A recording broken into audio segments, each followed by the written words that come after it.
ازيك يا صاحبي؟ ايه الاخبار؟ جاهز نبدأ العظمة بتاعت النهاردة؟ يلا بينا.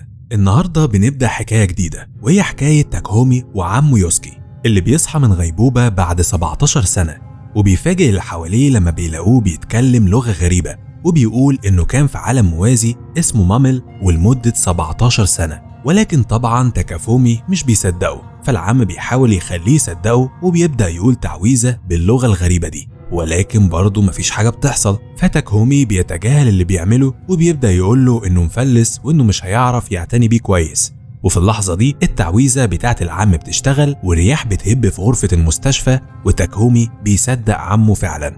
بعد كده العم بيسأل عن حرب مشغلات ألعاب الفيديو، وبيتضايق لما بيعرف اللي حصل لسيجا، وبيبدأ يكتب في الكراسة بتاعته وبيقول تعويذة جديدة اسمها أكيرا كورا، وبنعرف إنها تعويذة ذاكرة، وإن العم بيستخدمها لما بيسمع حاجة وبيبقى مش عايز يفتكرها. ولكننا بنعرف برضو إنه بيكتب كل حاجة بيقرر يمسحها من ذاكرته قبل ما يستخدم التعويذة دي. ولما تاكهومي بيقرأ الكراسة بيتصدم من اللي مكتوب فيها، وبيبدأ يعيط طبعا وبيطلب من عمه إنه يمسح له ذاكرته. بعد كده بنشوف العم وتاكهومي وهم بيسيبوا المستشفى، وبنعرف إن تاكهومي عرض على عمه إنه يعيش معاه، وبنلاقي ان تاكهومي قرر انه يصور قدرات عمه الجديده وبيعمل بيها فيديوهات على اليوتيوب، وفعلا الفيديوهات دي بتتشهر وتاكهومي بيقدر انه يكسب فلوس من الاعلانات. بنعرف بعدها كمان ان تاكهومي ده عايش في شقه كبيره علشان قدر انه يستضيف عمه فيها، وان الشقه كبيره علشان هو كان عايش مع شريك في السكن ولكنهم اختلفوا مع بعض والشريك سابه ومشي.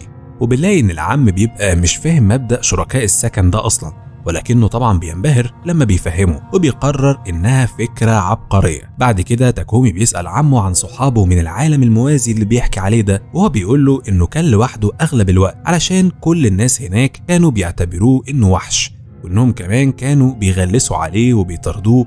وبيحكي له عن بنت معينة كانت بتطرده على طول وبتعامله وحش قوي، بالرغم من انه انقذها من الخطر اكتر من مرة. وهو بيحكي عن البنت دي تاكهومي بيفهم ان البنت كانت معجبة بعمه ولكنه ما كانش واخد باله كويس. بعد كده العم بيبدأ يقرأ كومنتات بتاعت معجبينه على الفيديوهات بتاعته، وبيتضايق لما بيلاقي تعليقات سلبية، ولكن تاكهومي بيهديه. وفي اللحظة دي العم بيطلب يشتري موبايل لنفسه، وبيوري تاكهومي صورة لموبايل بس موديل قديم شوية، وتاكهومي بيقول انه مش هيعرف يعمل بيه حاجة اصلا علشان هو موبايل قديم وشبكته 2G بس. ولكن العم بيقول له انه عاجبه الموبايل القديم ده، وبيقول لتاكهومي انه اخترع ازازة مية مش بتفضى ابدا في العالم الموازي علشان يقدر ينقذ السكان اللي هناك من الجفاف، وبيستخدم تعويذة علشان يوري تاكهومي ذكرياته عن الاختراع بتاعه. وتاكهومي طبعا بينبهر وبيخمن ان سكان القرية قدروه وقرروا ان هم يبجلوه كمان. ولكننا بنعرف ان في الحقيقة السكان هجموا عليه وكسروا الاختراع علشان كانوا مش واثقين فيه، وان القزمة هي اللي اتدخلت وحاولت تهدي سكان القرية، وان كيوسي استغل فرصة تدخلها وهرب. وتاكهومي بيستغرب ردة فعل سكان القرية، ولكنه بيتصدم اكتر لما بيكتشف مدى جمال القزمة اللي كانت معجبة بعمه. في اللحظة دي كيوسي بيجيله اشعار ان في حد تاني بيفكر يشتري الموبايل اللي هو عايزه، فالعم بيستعجل وبيقرر يشتري الموبايل بسرعة وبينسى يشوف تكلفة الشحن. بيتصدم طبعا لما بيلاقي الشحن أغلى من ثمن الموبايل نفسه، وبيكتشف كمان إن البائع ده عايش في جزيرة بعيدة جدا عن كيوسي. ولما تاكهومي بيقول له إن هم ممكن يروحوا يجيبوا الموبايل بنفسهم لو المكان قريب، في اللحظة دي كيوسي بيقوم فجأة وبينط من البلكونة، وتاكهومي بيترعب طبعا من اللي بيحصل ده. ولكن في ثواني كيوسي بيرجع تاني وبيبقى معاه التليفون. تاكهومي بينبهر بيقول له ان هم ممكن يستغلوا قدراته ويوفروا فلوس الشحن بتاعت حاجات تانية كمان. وتاني يوم تاكهومي بيجيله صندوق الشحن وبيطلب من عمه انه يديه حاجة علشان يعرف يفتحه. كيوسي بيديله سيف صغير، وتاكهومي بيتصدم لما بيشوفه وبيسأل عمه هو جاب السيف ده منين، وكيوسي بيوريه بوابة التخزين السرية بتاعته. فتاكهومي بيسأله لو هو معاه حاجات تانية من العالم الموازي، وكيوسي بيوريه 3 خواتم، بيقول له ان الخواتم دي مصنوعة من مواد نادرة وانها بقيمة قلعة كبيرة موجودة في العالم الموازي. وتاكهومي بيتحمس وبيحسبهم بقوا اغنياء خلاص، ولكن كيوسي بيقول له انه حاول يبيع خاتم منهم ولكنه اتسعر ب50 ين في العالم ده. تاكهومي بيسأله لو هو كان ناوي يدي الخاتم ده لحد، والعم بيقول له ان الخاتم كان هدية علشان هو قضى على وحش خطير. تاكهومي طبعا بيحبط وبيبان عليه، فكيوسي بيقرر انه يحكي له عن حبه الاول، وبيبدأ يتكلم عن كرتون سوني وبيوصف لتاكهومي إن إحساسه لما شاف الإعلان الكرتون لأول مرة وهو صغير كان إحساس غريب، وقعد يكلمه عن إحساسه ده. فتاكهومي بيقاطعه وبيسأله لو هو أعجب بحد قبل كده. فكيوسي بيقول له إنه مرة أنقذ بنت جميلة وإخواتها من غول عملاق، وإن البنت شكرته إنه أنقذهم وكانت بنت لطيفة جدا، ولكنه حس بحد بيضربه على راسه وبيغمى عليه فجأة، ولما صحي ما لقاش البنت ولا حتى إخواتهم.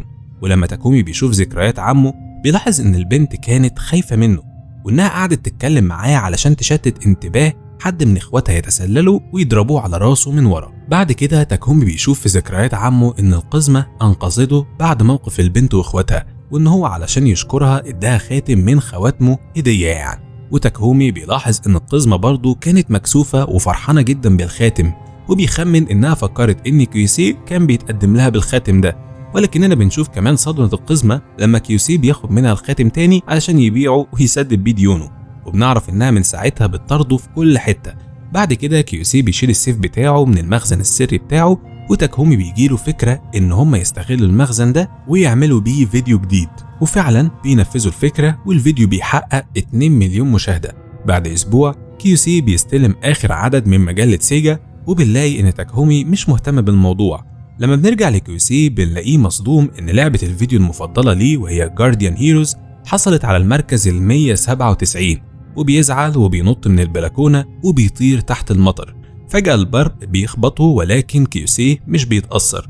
وبعد المطر بنلاقي تاكهومي هو بيحاول يواسي عمه، وهو بيقول له إن لعبة RPG جت في المركز الثاني، ولكن العم بيقول له إنه مش بيحب لعب RPG أصلا علشان هي بتحتاج تركيز وذاكرة قوية. وفي اللحظة دي كيوسي بيفتكر مغامرة من مغامراته في العالم الموازي، وبيفرج تاكهومي على ذكرياته. وبنلاقي إن كيوسي كان في مرة بيمر في قرية، وواحد من سكانها قال له إن في تنين ناري بيهددهم، وبيطلب منه إن هو يساعدهم، وبيبلغه إن الطريقة الوحيدة للقضاء على التنين ده من خلال سيف تلجي، والسيف ده موجود تحت حراسة بنت اسمها ميبل، وإن الطريقة الوحيدة اللي هتتنازل بيها عن السيف هو إن حد يشفي قلبها المكسور. بنشوف إن كيوسي راح يقابل ميبل، وإنها طلبت منه إنه يجيب لها وردة نادرة جدا كانت مامتها بتزرعها قبل ما تموت، ولكن كيوسي بينسى اسم الوردة دي، وبيقرر إنه يروح يواجه التنين من غير السيف، وفعلا بيغلبه وبينقذ القرية. ولكن وللأسف ميبل بتفضل مكتئبة برضه وقلبها مكسور. في اللحظة دي في الواقع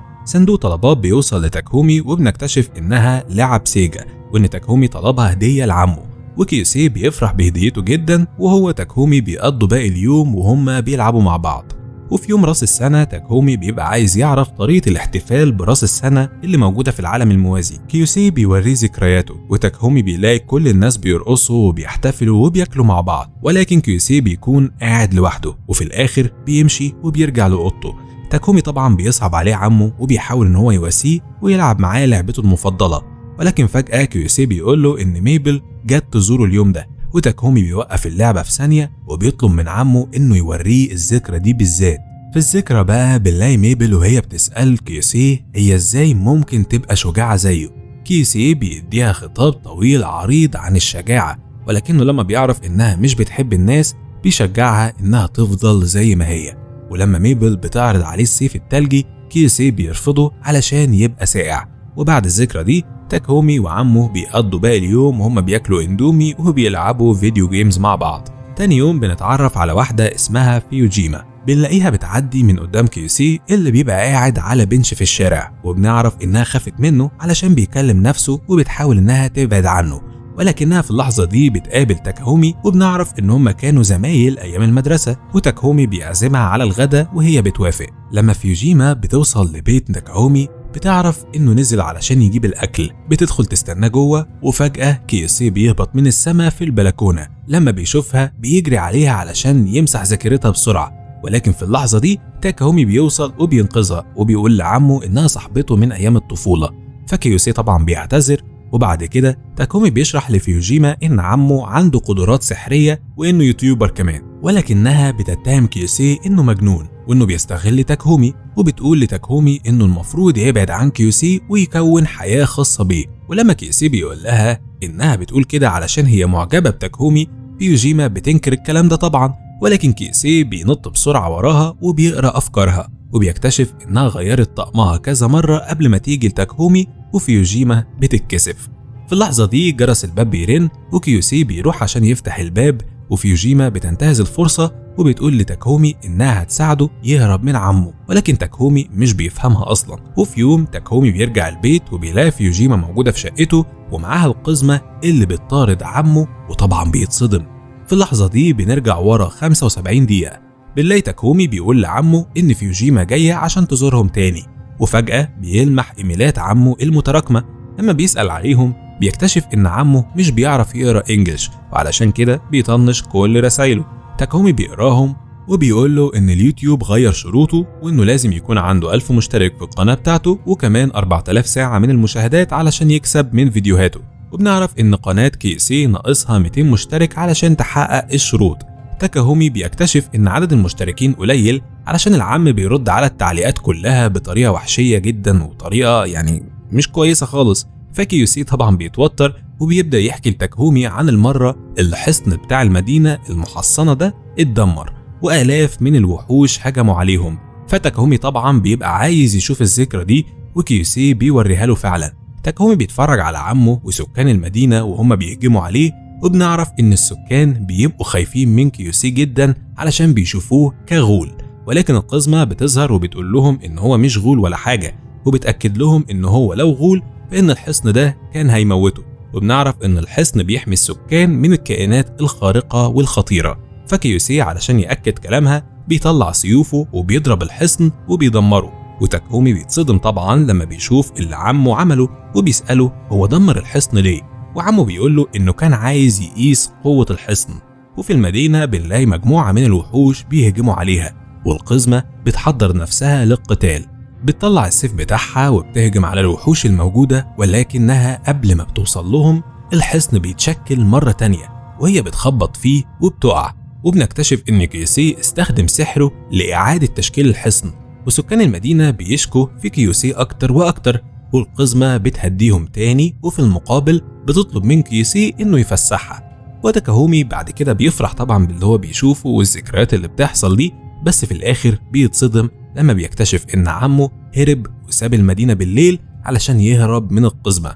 وبعد الذكرى الطويلة دي كيوسي بيرجع لموضوع قناة اليوتيوب بتاعته، وبيقرر إنه يطلب من الناس إن هم يشتركوا في القناة ويشرح لهم موقفه. وتاكهومي بيبقى ضد الفكرة دي، ولكن كيوسي بينفذ اللي في دماغه فعلا، وفعلا عدد المشاركين بيزيدوا، وتاكهومي بيستغرب من اللي بيحصل. وفي اللحظة دي فيوجيما بتظهر وبتسمعهم وهم بيتكلموا مع بعض، وبتبدأ تهزأ كيوسي مرة تانية، وبتتهمه تاني إنه بيستغل تاكهومي، وبنقول له إن هو لو فضل عايش مع ابن أخوه فهو هيعطل حياته وهتخليه ما يعرفش يرتبط ولا حتى يحب. ولكن تاكهومي بيقول لها إن عمه مش عامل له مشكلة أصلا. وفجأة بيجيله رسالة من الشغل وبيضطر إنه يمشي ويسيبهم. وبعد ما بيمشي كيوسي بيحاول إنه يكلم فيوجيما عن مشاعره اتجاه تاكهومي، ولكنها بتصده وبترفض تسمعه. فكيوسي بيتضايق وبيسيب الأوضة. ففيوجيما بتحس بالذنب وبتقرر إنها تعتذر له، ولكنها لما بتخرج وراه بتشوف القزمة موجودة في الهدوم بتاعة كيوسي، والقزمة بتقول لها إنها عمة تاكهومي، وبتحاول إنها تكلمها عن مشاعرها اتجاه تاكهومي. في اللحظة دي تاكهومي بيرجع البيت وبيشوف فيوجيما مع القزمة، وبيبقى مش فاهم إيه اللي بيحصل. بعد كده بنلاقي تاكهومي وهو بيواجه عمه وبيسأله هو ليه أخد شكل القزمة، وبيسأله كمان هو ليه ما يغيرش شكله في العالم الموازي. وكيوسي بيقول له إن نوع السحر ده خطر جدا، لأن الشخص اللي بيعمله ممكن يفقد هويته. فتاكهومي بيقترح إن هم يعملوا فيديو يوتيوب وهو موجود في شكل القزمة دي، وكيوسي بيرفض الأول، ولكن تاكهومي بيقدر إن هو يقنعه. وفي الآخر الاتنين بيصوروا الفيديو، وأثناء ما هم مستنيين الفيديو عشان يترفع بيقرروا إن هم يتفرجوا على ذكرى من ذكريات تاكهومي. لما فيوجيما مش بتفهم اللي بيحصل ده إيه أصلا، تاكهومي بيقول لها إن دي قدرة من قدرات كيوسي. وفيوجيما بتتصدم لما بتشوف نفسها وهي بتضرب تاكهومي وهم صغيرين قوي، لأنها مش بتكون فاكرة إنها كانت متنمرة وبتحاول توقف الذكرى بأي شكل، ولكنها في الآخر بتستسلم. بعد كده الفيديو بتاع كيوسي وهو في شكل القزمة بيترفع على قناة. كيوسي بيتضايق لما بيلاقي التعليقات كلها بتجامله على شكله، ومن كتر الغيظ كيوسي بيتحول لشكله الحقيقي قدام فيوجيما، وهي طبعا بتتصدم. بعد كده التلاتة بياكلوا سوشي مع بعض، وبنلاقيهم بيتفرجوا تاني على ذكرى من ذكريات تاكاهومي، وبنلاقي ولدين بيتنمروا عليه وهو في الفصل، وفجأة فيوجيما بتظهر وبتضرب الولدين وبتنقذ تاكاهومي وهو بينبهر بيها. في الواقع بنلاقي فيوجيما مكسوفة بشكلها وهي موجودة في ابتدائي وطفلة لسه كده، وبتطلع صورة ليها في اعدادي علشان تثبت انها حلوت لما كبرت. بعد كده بنشوف التلاتة هما بيشربوا قهوة، وبنلاقي فيوجيما بتمدح تاكاهومي على قهوته الحلوة دي، وهو بيفرح بكلامها طبعا وبيقول لها انه بيطحنها بنفسه. وفجأة بيجيله رسالة تانية من الشغل، وبينزل تاني بسرعة وبيسيب عمه وفيوجيما مع بعض، وهي بتتضايق وبتقوم بسرعة من على كرسيها، وكيسي بيتخض وبيوقع القهوة بتاعته. بيروح مستخدم سحر التجميد بتاعه وبيجمد الفنجان بتاعه قبل ما يقع، ولكنه بيجمد فيوجيما كمان من غير ما يقصد. لما بيكتشف بيسخنها بسرعة وبيقول لها تاخد دش سخن وتغير هدومها المبلولة، وبيديها هدوم تاكاهومي. بعد الدش بنلاقي فيوجيما لبست هدوم تاكاهومي، وفجأة تاكاهومي بيرجع وبيفتح الباب عليها. هي بتتصدم وبتحاول تخبي نفسها علشان بتحسب نفسها شكلها وحش. تاكاهومي بيتحرج وبيقعد يتأسف لها، وبيقرر يروح لعمه ويطلب منه انه يمسح ذاكرته، ولكن فيوجيما بتعترض وبتقول له الموضوع مش مستاهل يعني، وتاكاهومي بيشكرها على تفهمها. بعد كده بيمر اسبوع وبنروح ليوم عيد ميلاد فيوجيما ال20. بنلاقي العم بيقول لها ان العمر قدامها لسه طويل وانها لازم تجري ورا اهدافها. فيوجيما بتتأثر بكلامه جدا، وبعد كده كيسي بيوريهم ذكريات من عيد ميلاده ال20، وبنلاقي القزمة وهي جاية عشان تكلمه وبتسأله عن الحصن اللي هو دمره، وهو علشان يسكتها بيديها أكل. فالقزمة بتغير الموضوع وبتسأله عن مصدر قوته، وهو بيقول لها إن قوته دي جاية من تصميمه وتدريبه، وبيقول لها إنه قدر يغلب التنين الناري لوحده من غير السيف التلجي علشان هو مجتهد. وهي بتتصدم طبعا وبتنبهر بيه، وهو بيوريها شعلة التنين وبيقول لها إن سر نجاحه هو تصميمه وعزيمته، وبيقول لها إنه اكتسب الصفات دي من لعب الفيديو جيمز. وفي الواقع بنلاقي كيسي معجب بنفسه وبيقرر انه يروح يلعب لعبته المفضله. ولما بنرجع للذكرى بنلاقي كيسي بيقول للقزمه انه تعبان وعايز ينام، وبيطلب من القزمه انها توصله بيته، وهي بتوافق بعد ما بيزن عليها. وهما في الطريق بنلاقي كيسي بيقول لها انه بيقدرها وبيعزها، وهي بتحسبه بيعترف لها بحبه وبتتبسط طبعا. ولكنهم لما بيوصلوا بيته كيسي بيصدمها بيقول لها انه بيعتبرها حليفه قويه، وبيدخل البيت وبيقفل الباب في وشها. بنلاقي تاكاهومي وفيوجيما مصدومين من تصرفات كيوسي، ولكن ما باليد حيلة. تاني يوم في الذكرى بنلاقي القزمة جاية عشان تواجه كيوسي، وبتسأله هو هيعمل ايه النهاردة. تاكاهومي بينبهر بصلابة القزمة، ولكن فيوجيما بيلفت انتباهها عينين القزمة الحمراء، وبنفهم ان القزمة كانت بتعيط طول الليل. وبعد كده فيوجيما بتروح لكيوسي وبتحاول انها تكلمه، ولكنها بتفقد الامل منه لما بتلاقيه بيتكلم عن لعبته المفضله، وبتقرر انها تروح بيتها. فكيسي بيقول لها انه هيوصلها وبيستخدم سحره، وهو وفيوجيما وتاكاهومي بيطيروا في السماء. تاني يوم بنلاقي فيوجيما بتقترح ان كيسي يشتغل لاعب بيسبول ويستخدم سحره علشان يوجه الكوره، ولكن كيسي بيقول لها ان زمايله في المدرسه كانوا بيتريقوا عليه علشان ما كانش بيعرف يلعب بيسبول خالص، بس بنعرف ان هو كان بيحترمهم على تصميمهم وقوتهم، وانه ما يقدرش يسمح لنفسه انه يغش بسحره في اللعبة دي. بعد كده كيسي بيقول لهم ان البيسبول بيفكروا بمغامرة ليه في العالم الموازي، وبيبدأ يوريهم الذكرى بتاعته. وبنشوف كيسي وهو ماشي في الغابة، وفجأة حد بيظهر وراه، وبنكتشف انها ميبل حارسة السيف التلجي. وفجأة ميبل بتجمد رجلين كيسي وبتهجم عليه، ولما هو بيسألها هي بتعمل ايه هنا اصلا، وهي بتقول له طبعا انها فقدت شغلها علشان هو قضى على التنين من غير السيف، وبتسأله هو ليه مش بيدافع عن نفسه منها. فهو بيقول لها علشان هو عارف انها مش هتأذيه، وبيسألها لو هي محتاجة مساعدة. فميبل بتبدأ انها تعيط فجأة وبيغمى عليها. بعد كده بنشوف كيسي وهو بيسحب ميبل لأوضته، ولما بيرجع بيستناها تصحى وبيديها رغيف عيش، وبيسألها هي ليه سابت قريتها. فميبل بتقوله ان سكان القرية قرروا ان هم يدمروا شجرتها علشان هي ما بقاش ليها اي لازمة، وادوها خيارين، يا تمشي يا تعيش في بيت كلاب صغير. فميبل بتنتقم وبتجمد رجلين كل سكان القرية وبتمشي. وبنشوف كيسي وهو مصدوم من قصة ميبل وبيسألها عن مواهبها، بس هي مش بتلاقي موهبة لنفسها. فكيسي بينصحها انها تقلده وتشتغل مغامرة وتستخدم السيف التلجي بتاعها ده في مغامراتها. فميبل بتفرح بالاقتراح ده وبتقوله انها متحمسة جدا للفكرة، ولكنها قلقانة برضه علشان السيف بيبقى مربوط بشخصيتها وبقلبها المكسور. فكيسي بيقول لها إن الشخصية الانطوائية مش عيب خالص، وبيبدأ يمدحها. وفي نفس الوقت بنلاقي السيف بيبدأ يفك من بعضه. وفي اللحظة دي كيسي بيقول لها إن الخاتم اللي هو اداها لها ممكن يعيشها باقي عمرها مرتاحة. وميبل بتحسبه بيتقدم لها والسيف بيسيح خالص، ولكن كيسي مش بيفهم اللخبطة اللي حصلت وبيكمل كلامه وبيقول لها إن الخاتم ده لو اتباع هيجيب فلوس كتيرة. فميبل بتفهم أخيرا إن كيسي كان بيعطف عليها والسيف بتاعها بيجمد تاني وهي بتحاول تهجم عليه. في اللحظة دي القزمة بتظهر وبتلاقي كيسي رابط ميبل، فالقزمة بتفكها وميبل بتنتهز الفرصة وبتهجم على كيسي وبتجمده. وميبل والقزمة بيتكلموا مع بعض، والقزمة بتواسيها إنها اضطرت تتعامل مع واحد غبي زي كيسي ده.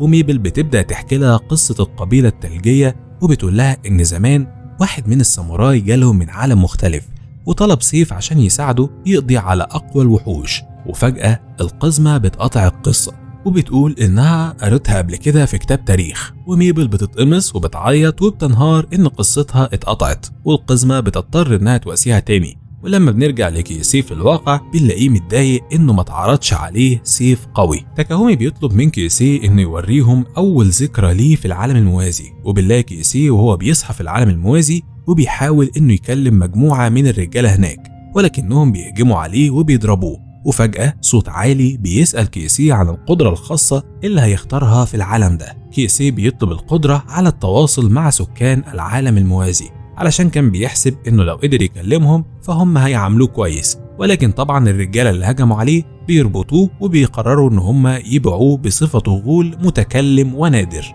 وبنعرف إنه اتباع مقابل 3 عملات برونزية. وتاكاهومي وفيوجيما بيتصدموا بالمبلغ القليل قوي ده. في اللحظة دي تاكاهومي وكيسي بينزفوا من مناخيرهم، وبنعرف إن كيسي مسح الذكرى دي من دماغه، وكمان مسحها من ذاكرة تاكاهومي لما قراها في مذكرات عمه في المستشفى. لما بنرجع للذكريات بنلاقي كيسي بيتحبس مع مجموعة من الحيوانات، وبعد أسبوع بنلاقي كيسي لسه محبوس برضه، وبنشوفه وهو بيكلم شعاع نور القمر. وبنعرف إن الشعاع ده عبارة عن روح قوة النور، واللي كيسي قدر يستخدمها علشان يحرر نفسه. في اللحظة دي فيوجيما بتقوله إن قدرته على تحدث لغة العالم الموازي هي اللي خلته يقدر يتواصل مع روح النور دي. وكيسي أخيرا بيفهم سر قدراته الخارقة. لما بنرجع للذكرى بنلاقي كيسي قرر إن هو يحرر باقي الوحوش اللي كانوا محبوسين معاه. وفجأة واحد من الأرانب بيقف على كتف كيسي وتاكاهومي بيحسبه جاي عشان يشكره، ولكن فجأة الأرنب وباقي الوحوش بيهجموا على كيسي وعلى صاحب السجن. وكيسي بيستخدم قوته الجديدة علشان يقضي على الوحوش دي. وصاحب السجن لما بيجي يشكره بيخاف منه علشان بيبقى شكله مجنون، ولكن كيسي بيبعته لمكان آمن وبيكمل قتل الوحوش بنفسه. وبعد ما بيخلص بيشويهم وبياكلهم. وفي الواقع بنلاقي تاكاهومي وفيوجيما مصدومين من كل الأحداث اللي هم قاعدين بيتفرجوا عليها دي. بعد كده فيوجيما بتقول لهم إن الوقت متأخر وإن هي لازم تروح، وكيسي بيتفق معاها وبيقول لها إنه فعلا مش وقته يحكي لها قصة إنقاذه للقزمة من التنين.